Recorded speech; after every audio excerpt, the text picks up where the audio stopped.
இப்படி பண்ண? உன்னை நம்பி தானே இது எல்லாத்துக்கும் நான் சம்மதிச்சேன். கார்த்திகா என்ன பேசுற?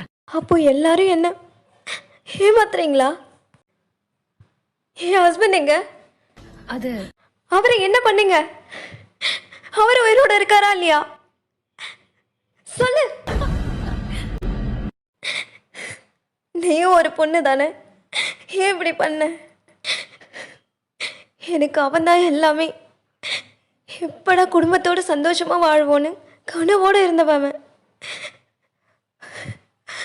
அவன் கனவை கொன்னதான் அவனை காப்பாற்ற முடிவு பண்ண.